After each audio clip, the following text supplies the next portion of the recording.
What's up guys, it's Trevor here and welcome back to another week's video.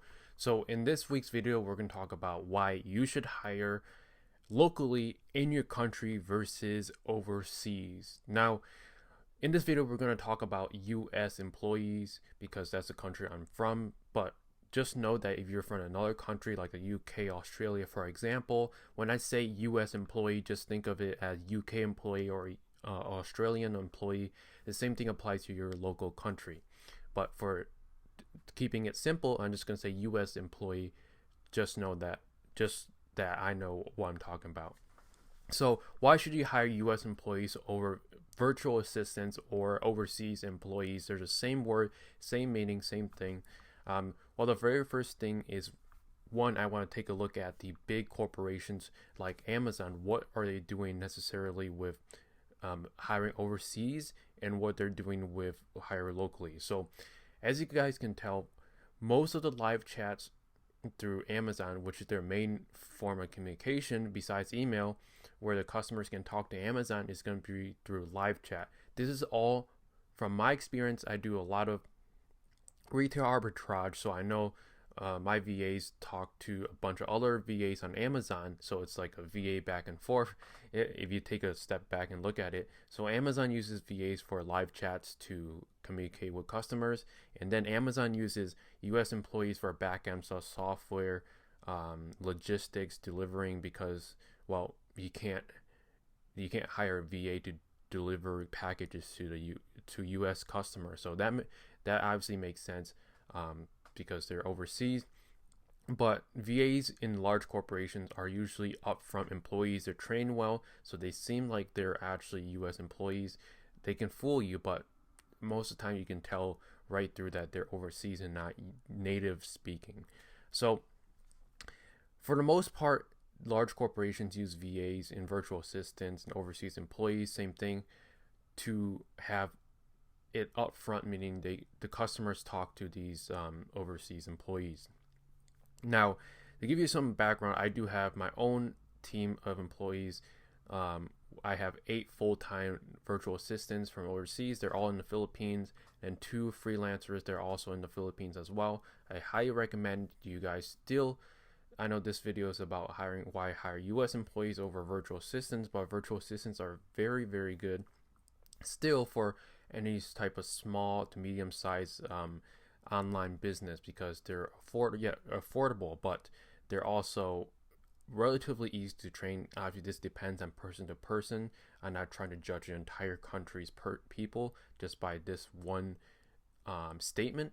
But with that being said, virtual assistants and US employees, virtual assistants are relatively easy to train.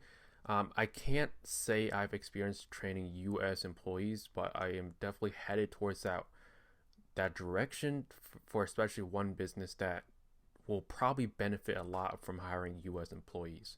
So if your business does not rely on too much sales experience and having to interact with the customer and have to think outside the box, I think VAs are perfect for just laying out a framework and an SOP for your business so your employees can follow that and they don't really need to think outside the box, because generally speaking, employees are not going to think outside of the box because, well, they're employees. They're not the CEO of your business.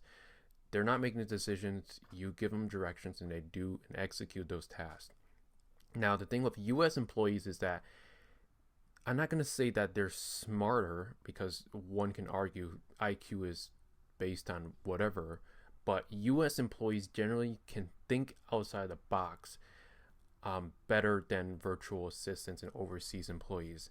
The reason is because they're more familiar with the culture, the people, and how big tech corporations just work. They might have previous tech or like employee experience working for a big tech company or just any large corporation. They know how it runs, and with most corporations, they are run around the same way. I can't say I've compared a bunch of corporations of how they run their company, but the same framework applies. They have the CEO at the top making the top level decision. They have the managers managing the employees, and then you have the employees doing the actual work. Now, with US employees, why and when do we use U.S. employees, and why are they better than overseas employees? Well, U.S. employees can oftentimes make their own decisions, and this is very, very powerful if you use them for sales jobs. Sales, especially person-to-person sales. Obviously, VAs can't do that because they're just not in the U.S. But with online sales as well, a U.S. employee is going to have a lot easier time and lot better time most of the time doing sales for your business, and generally only sales, than someone that is from overseas that don't know the culture. They don't have the best English skills, and obviously there are exceptions to all of this, but generally speaking, U.S. employees are just going to have an easier time understanding that and doing sales for you. If you think of sales are the main driver of your business, right? Sales bring in revenue for a business, and then you pay your sales reps or your sales employees a set monthly allowance plus either commission or something similar to that type of structure with most companies. So with U.S. employees, this is very, very important to just hire U.S. employees for these type of tasks, where it's very important for the customer to experience the best type of service. Now, not everyone can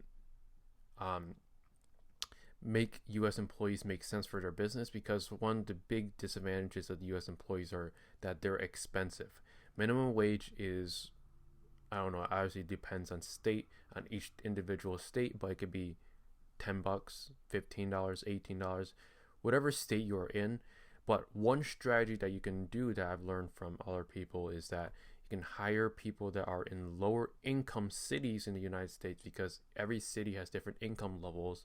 So if you hire someone from New York, you're going to have to pay them like $30 an hour for them to have an average or above average lifestyle in New York City, because cost of living is higher and all the expenses are higher. But if you hire someone from, I don't know, Alabama, and you find a city that the minimum wage amount is $9.50 an hour, well, you can say I'll pay you $12 an hour, and that's just I'm above the minimum wage threshold. You should work for our company. Here are our value propositions and why you should choose us over someone else.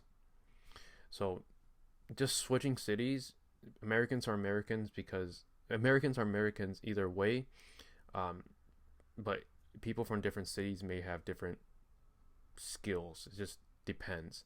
So you can still hire excellent talent from lower income minimum wage cities in the United States, so that way you can reduce your employee costs for U.S. employees. So those are the main reasons why U.S. employees are better than virtual assistants. You just need to decide what part of your business to use each one in. Like I said, you can use Amazon as an example, but most of us are not Amazon, and they have 1.3 million employees. So they have a ton of employees. That's why they can support their infrastructure. They have a ton of customer service reps. They have a ton of software engineers doing all the back-end stuff on Amazon and all the other cloud services and different avenues of Amazon, basically. So with this video, or this week's video, I just do want to say that you should definitely highly consider hiring people in your country if you haven't already, because they have that leg up over overseas employees. But if you're just starting, overseas employees can still they might still make sense for your business. You just need to decide if the value given or provided to you makes sense for how much you're paying them. And if it does, and it just works out, you're gonna have a better business overall. And with a business, you can have let's say 10 overseas employees, or you can have 5 American employees, and both could run this business the same. So it depends on what type of employee structure you want to go after. At the end of the day, I do suggest having a hybrid, because different people from different parts of the country or in the world do things better. Virtual assistants make sense doing repetitive tasks because most of them aren't going to think outside the box, while US employees generally can and will, depending on what training you provide them. They're just going to have an easier time just getting up to the standards, and you're going to spend less time training and more time trying to improve them to become a better salesperson or customer service agent, whatever it makes sense for your business. You just need to calculate it in. But I hope you found some value in this video on why to hire US employees, or at least consider them in your business, because ultimately, if you want to make more profits, hiring a US employee can actually lead to that. You just need to think it over. So hope you guys enjoyed this week's video, and if you did, hit that like button and subscribe down below, and I'll see you guys in the next one. Peace.